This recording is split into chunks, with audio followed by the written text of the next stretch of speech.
Hello friends, welcome to my channel. Let's have a look at problem 2387, median of a row-wise sorted matrix. So in this video, we're going to share a solution based on binary search. So what we want to convey actually is the paradigm of using binary search. So first I'll read through the statement of the problem, and then we will analyze the problem, and finally we share the code. So let's first look at the statement of this problem. Given an m by n matrix called grid containing an odd number of integers, where each row is sorted in non-decreasing order. So we are required to return the median of the matrix. So here, one important assumption is that the total number of elements is actually an odd number. So we must solve this problem in O m times log n times complexity. So here are two examples. So in example 1, so the median is 2, and in example 2, the median is 3. So it's actually easy to check the median if we sort all the elements from small to large and find the middle one. So, but here the point of this problem is not here. It's not like we compute the median using the standard way. So we'll come to that point later. So the constraints are the following. First, the number of rows and columns are bounded above by 500. And the grid ij, so this element's value, is bounded above by 10 to the power 6 and bounded below by 1. So this is actually an important assumption. We are going to use it in our term complexity analysis. So each row of the grid is sorted in non-decreasing order. So this is also an essential assumption for the method we are going to share. So with that said, let's look at the method. So here, the method actually is a standard binary search, I would say. The idea is the following. So we want to find a value or minimal s such that there are exactly m times n divided by 2 plus 1 matrix element that are less than or equal to s, right?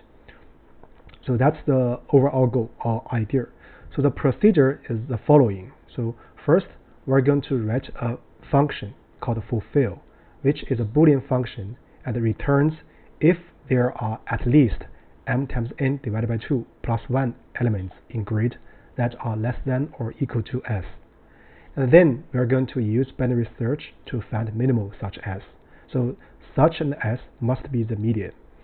So for this paradigm of binary search, actually you can check out the binary search playlist in my channel to see more explanations, deeper details, and applications. So actually the use of binary search is actually a deep topic. So sometimes if we understand every aspect or most of the aspects of the applications, that will be very helpful. For example, how to do the search range shrinkage, how to find the searching space, or how to do the return.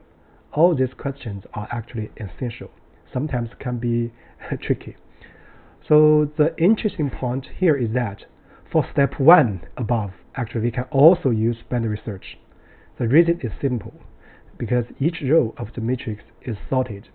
So as such, we can use binary search to check how many elements in each row are less than or equal to s. And then we add them together to get the number of items in the whole matrix that are less than or equal to s. So for example, given a row, let's say 112, so we can use bisect right method to get how many items in it is less than or equal to s. So this method, bisect right, is a method in the bisect module of Python. So actually we can also write our own function. This is actually still straightforward. So here is an example. So the bisect right, for example, if we put this is the row here, actually corresponding to the first row in example 1. If you search an insertion point for the element 1, then so the result is 2. You can interpret that there are 2 elements that are less than or equal to 1. So if you do bisect with a target 2, and then the insertion point is 3. It means that there are 3 elements are less than or equal to the value 2. So if you use larger value, for example 3, so for sure the return is 3. So this is the main idea and points. So with that said, actually we can write code directly. So we'll leave the term complexity after we finishing the code.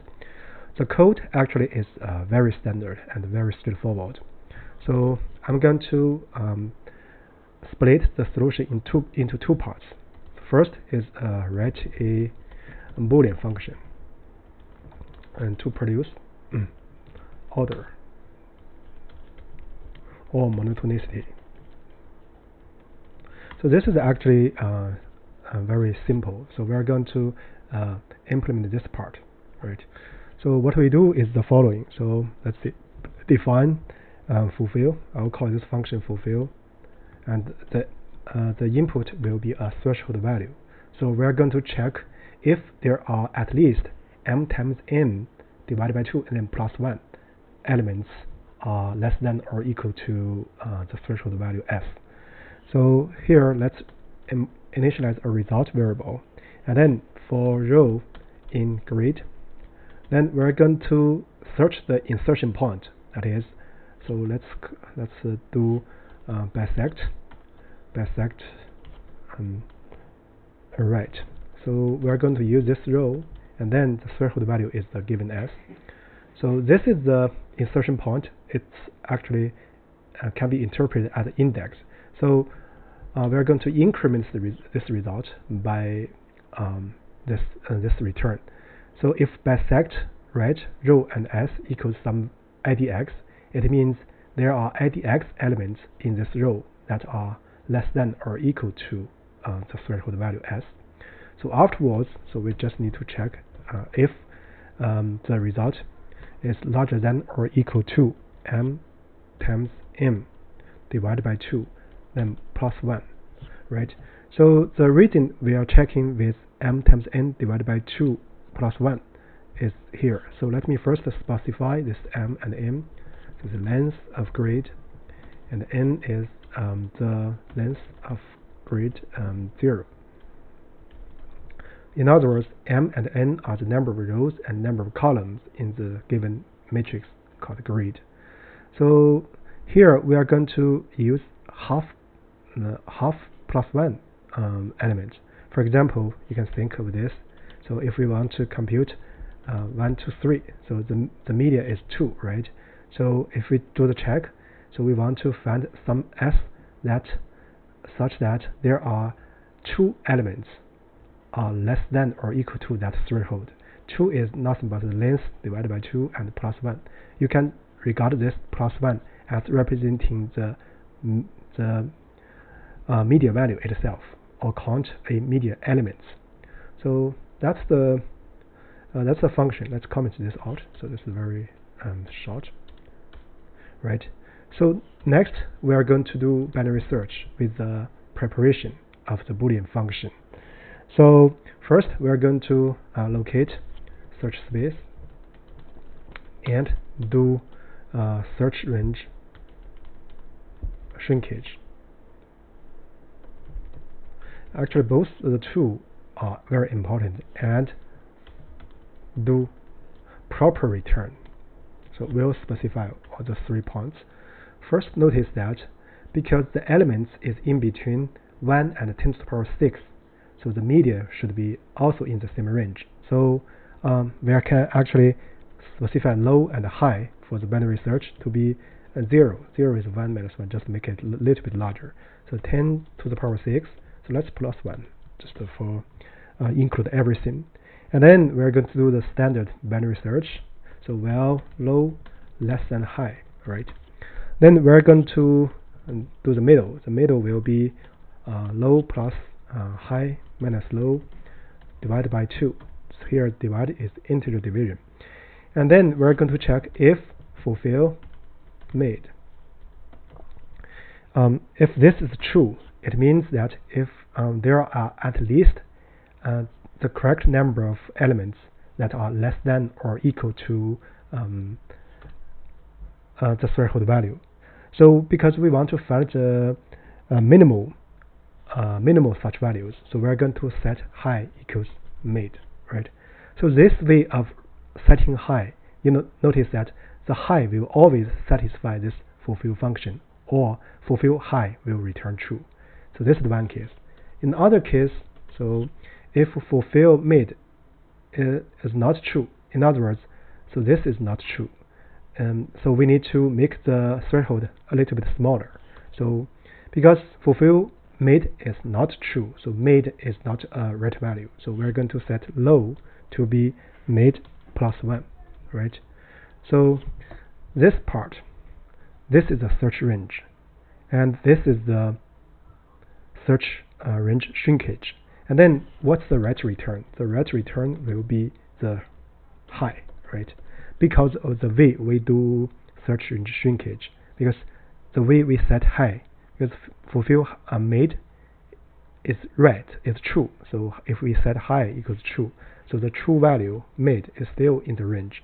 So this way, the high will always satisfy the fulfill function. That's why we return high at the end of this solution. So with that said, I guess let's first do a special case check. Yeah, it passes example 1, and then let's do a generic case check. Yeah, it passes all the generic cases. So now before we do anything else, so let's first do a term complexity analysis. So here, because this is the range of binary search, so and also here is the term complexity for the fulfill function. So let's first do the term complexity for the fulfill function. So for the fulfill function, so we have m rows, and for each row we have n columns. So for doing binary search, the term complexity is log m. So the fulfill function has term complexity m times log n up to a constant. And then we are doing the binary search in this range, 0, 10 to the power 6 plus 1. So then the number of operations done is logarithm of this range, right? So the logarithm of this one. So we can understand this one as the unit of time. So we have unit of time, that is the unit of time complexity for fulfill, that is m times log m, then times logarithm of this number, right? That's the time complexity for the whole solution function. So then actually we can make some simplifications. So this is less than or equal to up to a constant. So we copy m times logarithm m.